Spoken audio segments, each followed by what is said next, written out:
আজ যেন মানুষের ঢল নেমেছে মনু মিয়ার বাড়িতে। আশপাশের 10 গ্রাম তো বটেই, এমনকি দূর দূরান্ত থেকেও মানুষজন ছুটে এসেছেন অতি সাধারণ এই ব্যক্তির জানাজার নামাজে।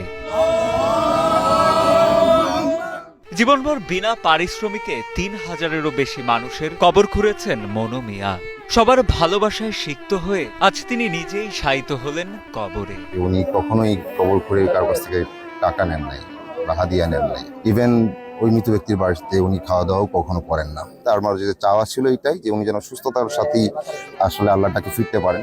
তো আমার মনে হয় আল্লাহ ওনাকে কবুল করে নিচ্ছেন। কিশোরগঞ্জের ইটনা উপজেলার জয়সিদ্ধি আলগাপাড়া গ্রামের সত্তর্ধ মনু মিয়া, যার কাজই ছিল বিনা পারিশ্রমিকে মানুষের কবর খোঁড়া। 73 বছরের জীবনে মোট 3057 জনের কবর খোঁড়েন তিনি। স্বজনেরা জানান, কবর খোঁড়ার কাজে ব্যস্ত থেকে নিজের শরীরের প্রতি খেয়াল রাখতে পারেননি নিঃসন্তান মনু মিয়া। ফলে শরীরে বাসা বাঁধে ডায়াবেটিস ও ক্যান্সার সহ বিভিন্ন জটিল রোগ। শারীরিক অবস্থার অবনতি হলে গত 14 মে তাকে ঢাকার একটি হাসপাতালে ভর্তি করানো হয়। সেখানে চিকিৎসা শেষে কিছুটা সুস্থ হয়ে বাড়ি ফেরার পর 28 জুন সকালে শেষ নিঃশ্বাস ত্যাগ করেন তিনি। আমার ভাইয়ের ছেলে মেয়ে নাই, আমরা দুইটা ভাই। আমি বড় হ্যাঁ ছোট।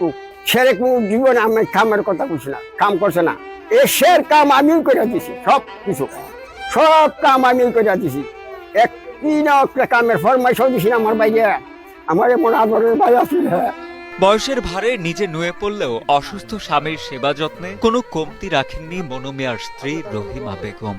অন্তিম মুহূর্তে স্বামীকে বাঁচাতে নিজের সর্বোচ্চ চেষ্টাটুকু করেছিলেন তিনি। স্বামীকে হারিয়ে যেন দিশেহারা হয়ে পড়েছেন বৃদ্ধা রহিমা বেগম।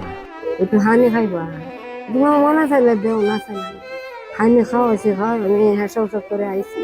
আমার ডাকতেছে, আমার নিজ নাম হচ্ছে রহিমা, আমি তো আমার রোগীটা বুড়ে রোগে রাখতে আমি কি পেয়েছে, আমার বুকটা জ্বলতেছে। আমি রে আর দেন মনে আইছে, নাহলে বুক জ্বলতেছে রে। এইখান থেকে টেনা লইছে, বুকটা মায়া দিচ্ছি, আমার হাতটা নিচ্ছে, আমার বুকটা জ্বলে খাইছে। আমার রকমের দাবি রাখছো না, এলাকায় মনু মিয়া পরিচিত ছিলেন শেষ ঠিকানার কারিগর হিসেবে। স্থানীয়রা জানান, জীবনের পুরোটা সময়ই তিনি উৎসর্গ করেছিলেন মানুষকে শেষবারের মতো বিদায় জানাতে। নিঃস্বার্থ মানুষটি বিনা পারিশ্রমিকেই মানুষের দাফন কাফনের কাজ করতেন বলেও জানান তারা। মনু মিয়া তো অনেক 3000-এর মতন গুড় কুচ্ছে, সে এখন মারা গেছে। সের গুড়টা এখন আমরা সবাই মিলিত ভাবে আমরা তার গুড়টা যতটুকু সুন্দর করবার ততটুকু আমরা আইডিয়া করতেছি। আজকে তো আমরা গ্রুপ করতেছি, কেমন খারাপ লাগতেছে। আমরা এটা এখন আমরা মনে তো মানতেছে না, এটা এখন আমরা নিজেরা করতেছি আর কি।